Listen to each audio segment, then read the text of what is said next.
अस्सलाम वालेकुम dear students. जो स्टूडेंट्स भी नेक्स्ट NET2 टेस्ट की प्रिपरेशन करना चाहते हैं जो कि 13 फेब से NET2 सीरीज स्टार्ट हो रही है, तो आप हमारे बैच 3 को ज्वाइन कर सकते हैं। बड़ा कंप्रीहेंसिव और प्रिसाइज ये बैच है जिसके अंदर आप लोगों को न सिर्फ नेक्स्ट की तैयारी करवाई जाएगी बल्कि यूईटी का जो कैट टेस्ट है जो कि मार्च के सेकंड वीक में एक्सपेक्टेड है, उसके लिए भी आप लोगों को फुली प्रिपेयर किया जाएगा। साथ साथ NTS नेट का टेस्ट जो कि काफ़ी यूनिवर्सिटीज़ इस टेस्ट की बेस पर एडमिशन देती हैं। इसी तरह जीके प्यास और फास्ट यूनिवर्सिटीज़ के एंटी टेस्ट के लिए भी 2.5 मंथ में आप फुली प्रिपेयर हो जाएंगे हमारे इस बैच के अंदर। हमारे बैच की डिटेल्स आप लोग इस दिए गए कॉन्टैक्ट नंबर पर रब्ता करके ले सकते हैं। चंद सीट्स हमारे पास अवेलेबल हैं, जितना जल्दी हो सके अपनी सीट को रिजर्व करवा लें।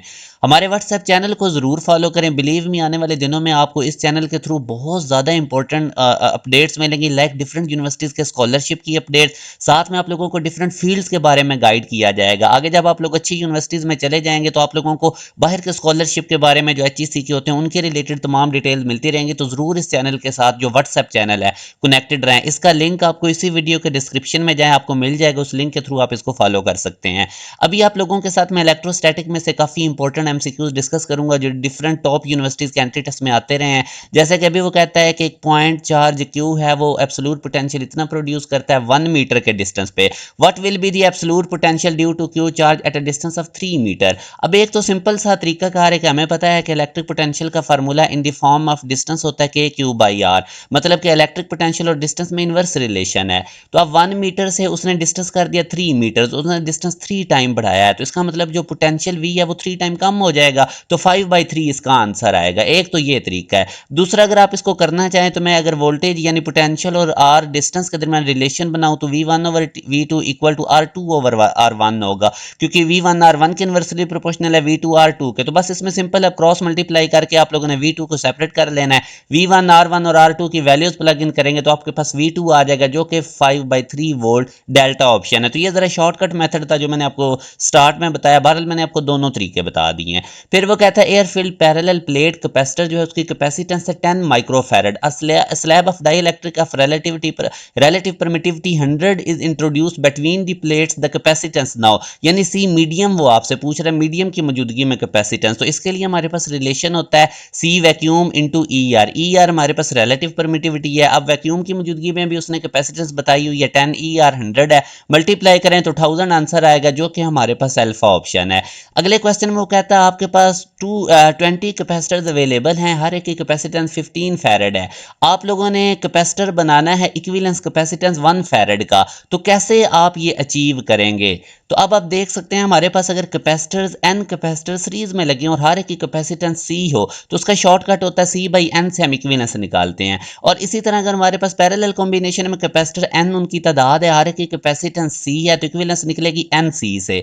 तो अब अगर आप देखें तो मेरे पास टोटल 15 कैपेसिटर्स हैं, हर एक की कैपेसिटेंस 15 है। तो अगर हम इन 15 कैपेसिटर्स को सीरीज में लगाते हैं तो C/n के फार्मूला में आप देखें हर एक की कैपेसिटेंस C 15 N 15 15 15 से कट के 1 फैरड आंसर आएगा जो कि C ऑप्शन में है कि 15 कैपेसिटर शुड बी अटैच्ड इन या कनेक्टेड इन सीरीज। तो इस तरह हमें जो इक्विवेलेंस है वो 1 फैरड की मिलेगी। तो इंपॉर्टेंट टाइप का क्वेश्चन है, इस टाइप के जरूर आते हैं डिफरेंट यूनिवर्सिटीज के अंदर।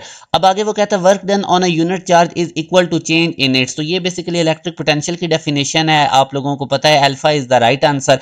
आगे वो कहता है energy acquired by a charge particle of 2 electron. Charge 2 electron का और वो मूव करता है 2 पॉइंट्स में जहां पे पोटेंशियल डिफरेंस 5 वोल्ट का है, तो एनर्जी कितनी गेन करेगा? तो हमें पता है V इक्वल टू W/Q होता है। W एनर्जी उसको साइड पे करें, Q V को सिंपल मल्टीप्लाई कर दें। Q2E है, V 5 वोल्ट है तो 10 इलेक्ट्रॉन वोल्ट बनेगा जो कि ऑप्शन जाउल में गिवन है। And we know 1 electron volt is equal to 1.6 10⁻⁻19 joule. और आप लोगों ने 1 इलेक्ट्रॉन वोल्ट की जगह ये लिखा 10 से मल्टीप्लाई सिंपल करें तो ये 10⁻1 ये 10⁻−18, तो हमारे पास आंसर बनेगा 10⁻18 1.6 मल्टीप्लाई बाय 10⁻18 जाउल जो कि बीटा ऑप्शन में है।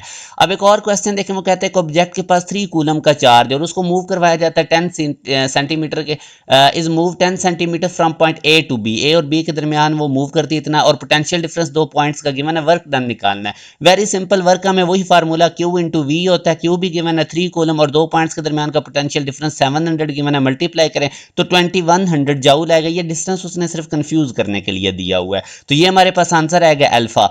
आगे वो कहता है what will be the new surface charge density if the electric intensity is increase to 3 times. अगर इलेक्ट्रिक इंटेंसिटी 3 टाइम्स की जाए तो हमारे पास न्यू सरफेस चार्ज डेंसिटी क्या होगी? तो अब आपको पता है इलेक्ट्रिक इंटेंसिटी और सरफेस चार्ज डेंसिटी का डायरेक्ट रिलेशन है। अगर हमारे पास इलेक्ट्रिक इंटेंसिटी 3 टाइम्स होगी तो न्यू सरफेस चार्ज डेंसिटी भी 3 टाइम्स इंक्रीज हो जाएगी। एक और क्वेश्चन में वो कहता है when two suspended objects are seem to attract each other, तो वो क्या होगी, तो या तो उन दोनों पे अपोजिटली चार्ज होंगी यानी दोनों पे चार्ज होगा, या एक पे चार्ज होगा और वो दूसरे को पोलराइज कर देगी। तो यूं हमारे पास delta is the right answer.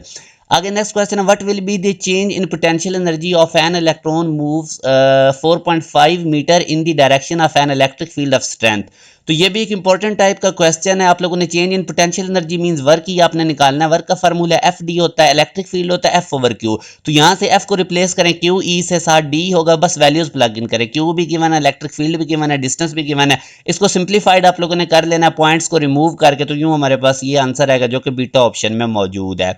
अब एक और क्वेश्चन में वो कहता है if capacitor is connected with battery and is fully charge, तो जब कैपेसिटर को फुली चार्ज हम कर देते हैं तो फिर फर्दर चार्ज एक्यूमुलेट नहीं होता और कैपेसिटिव करंट जो है वो ड्रॉप टू जीरो हो जाता है। तो यूं हमारे पास beta is the right answer.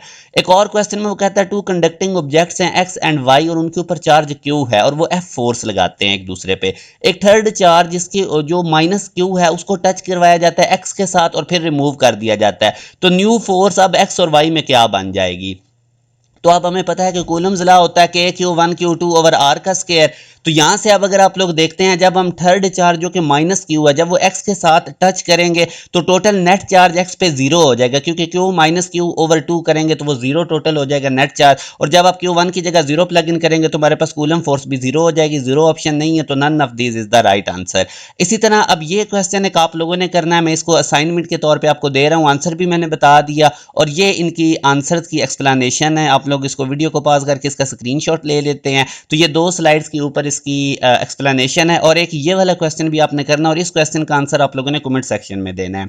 अब इसी तरह जो मैं आप लोगों को पहले भी बता रहा था कि हमारे बैच 3 को जरूर ज्वाइन करें। इसमें आप ये प्रीमियम बैच है, आपको हर तरह के यूनिवर्सिटीज़ के एंट्री टेस्ट के लिए फुली प्रिपेयर कर दिया जाएगा। अभी जो बैच 2 हुआ था उसमें हमारे स्टूडेंट ने नस्ट एनईटी 1 में टॉप किया है, प्री इंजीनियरिंग का स्टूडेंट्स है। आपकी मोटिवेशन के लिए मैं आपको रिजल्ट दिखा रहा हूँ। अब देख लें फिजिक्स मैथ में अगर आप लोगों ने अच्छे तरीके से रेलेवेंट प्रिपरेशन की हुई है तो नंबर निकालने कोई मुश्किल नहीं। बड़ी तादाद में हर साल बच्चे हमारे नस्ट में यूईटी में बड़ी बड़ी यूनिवर्सिटीज़ में जाते हैं, फास्ट जीकी वगैरह में। तो अभी आप देख लें कि एनईटी 1 से पहले हमने 2 बैच किए थे और वो बहुत ज़्यादा सक्सेसफुल रहे हैं। तो अब इतने बच्चे अच्छे नंबर तब भी ले सकते हैं जब उनको रेलेवेंट प्रिपरेशन करवाई जाए। तो हमारे बैच 3 को ज़रूर ज्वाइन करें। आप लोग इस दिए गए कॉन्टैक्ट नंबर पर रब्ता करके इसकी तमाम डिटेल्स ले सकते हैं, क्योंकि आगे चल के बोर्ड के एग्जाम का प्रेशर होगा और फिर डिफरेंट यूनिवर्सिटीज़ टेस्ट साथ साथ इनके आ जाएंगे, जीकी का, फास्ट का, प्यास का। तो आप लोगों को टाइम ही नहीं मिलेगा प्रॉपर वे से प्रिपरेशन का। तो अभी आपके पास बड़ा अच्छा टाइम है ये 2.5 मंथ में खुद को फुली प्रिपेयर करने के लिए। हमारे पास चंद सीट्स भी रहती हैं, तो इस दिए गए कॉन्टैक्ट नंबर पर रब्ता करके अपनी सीट को रिजर्व करवा लें ताकि आप लोगों की क्लासेस कंटिन्यू हो। और दूसरी चीज़ व्हाट्सएप चैनल को ज़रूर फॉलो करें। बिलीव मी आने वाले दिनों में आप लोगों को उसके थ्रू बहुत ज़्यादा इंफॉर्मेशन मिलती रहेगी। अपना ख्याल रखिएगा। अल्लाह हाफिज़।